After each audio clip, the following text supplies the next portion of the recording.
هنعمل النهارده الكيكه اليوميه، كيكه الشاي السريعه البسيطه. الزير دي او الطريقه دي انا بعتمدها من سنين. يلا بينا.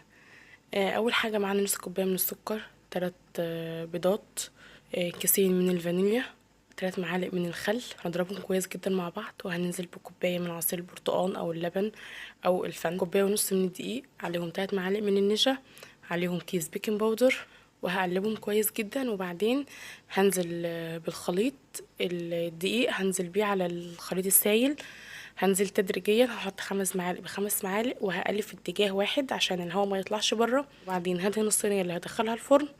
وشايفين القوام؟ اهم حاجه تظبطوا القوام بتاع الكيك او قوام الخليط، الكيكه تظبط معاكم. هدخلها الفرن على درجه حراره 180 من تحت بس، لو احتجت اشغل الوش اشغله، ما احتجتش مش هشغله. وبعد ما تستوي هقفل الفرن عليها 5 دقايق عشان ما تهبطش، وبعدين ابقى اطلعها بعد ربع ساعه من عمليه السوا.